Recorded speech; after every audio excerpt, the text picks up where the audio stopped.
কি বলছেন স্যার? এখনো 2 ঘন্টা সময় লাগবে, কিন্তু আমার রুমের গ্যাস তো খোলা রয়েছে। আরে কি হয়েছে, কি সমস্যা? আঙ্কেল, আমার চাবি হারিয়ে গিয়েছে, আমি রুমে যেতে পারতেছি না, কিন্তু গ্যাস খোলা। তোমার কাছে কি কোনো কার্ড আছে নাকি? আরে না, আমার সব কার্ড তো রুমে ফেলেছি।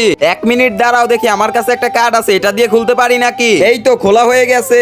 আপনাকে অনেক ধন্যবাদ আঙ্কেল। এরপর থেকে গ্যাস ভালোভাবে দেখে তারপরে বাইরে যাবে, কোনো এরকম ভুল করবে না, ঠিক আছে আঙ্কেল? ওই পাশে কি হাত ধুয়ে না। আপু, দরজা তো আটকে গিয়েছিল, কিভাবে খুললে? পাশের বাসার আঙ্কেলটি এসে খুলে দিয়েছে। আরে আমার ঘড়ি কোথায় গেল? আপু, তুমি কি আমার ঘড়ি দেখেছো? বেসিং এর উপর রাখছিলাম, ওটা অনেক দামি ঘড়ি ছিল, আমি তো দেখিনি। বৃদ্ধ অসহায় বাবাটির জন্য কেই বা লাইক সাবস্ক্রাইব করবে? আমি জানি দুষ্টু ছেলেরা কখনোই লাইক সাবস্ক্রাইব করবে না, কিন্তু ভালো ছেলেরা লাইক সাবস্ক্রাইব দুটোই করবে। আরে তোর হাতে এই ঘড়ি কোথা থেকে আসলো? আগে তো কখনো দেখিনি। এটা আমার গার্লফ্রেন্ড গিফট করেছে, আমি শিওর ওই আঙ্কেলই নিয়েছে। কে যেন আসছে, দরজাটা খুলে দেখতো। আরে তুমি এখানে? আপনার সাহস হলো কিভাবে এখানে আসা? আপনি যখন বেসিং এর কাছে গেছেন কোনো ঘড়ি দেখেছেন? না, আমি দেখিনি।